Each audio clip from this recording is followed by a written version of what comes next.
You may have wondered before why we have to learn. Why do we go to school and study triangles and read Shakespeare and learn about the Glorious Revolution or the Magna Carta? Why we write essays and research papers and make presentations? Well, around 7 million years ago, humans first stood up.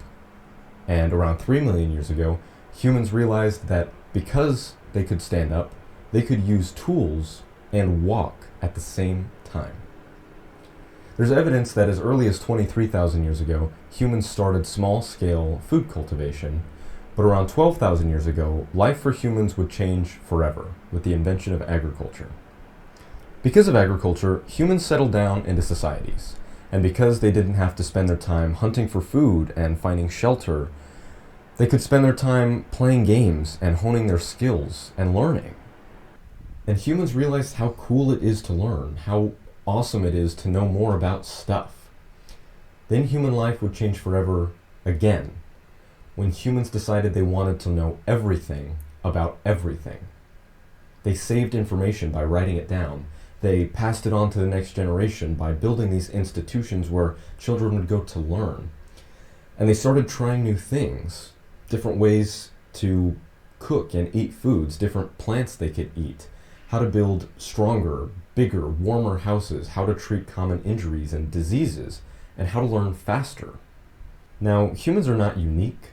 We didn't invent learning or research. We weren't the first to use tools, and we aren't the only animals that use tools even today. We didn't invent language, and we aren't the only animals that use language today.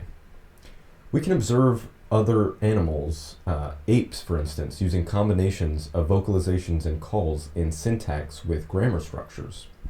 You may have gone to the beach and seen seagulls that grab shelled animals and fly really high and drop them on the rocks to crack them open so they can eat them. That's an example of tool use.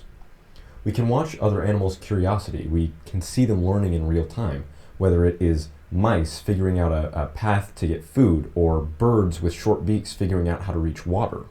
Curiosity exists in all animals, but there's clearly a difference of caliber in other animals' curiosity and our curiosity.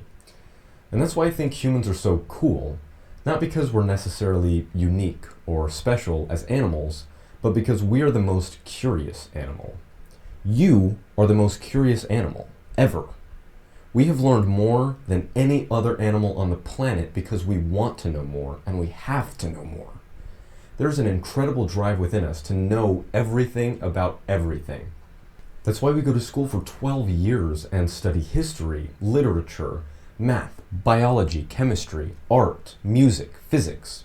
That's why we have such grand institutions where you can go to become an expert in specialized topics and learn to appreciate the beauty of the incredible expanse of stuff there is to know.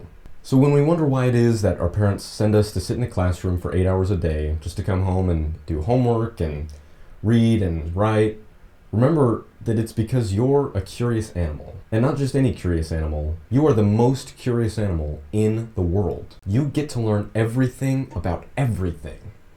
And anything you want to learn, you have the ability to. How remarkable is it that we were born the most curious animal? So stay curious, stay skeptical, and always be kind.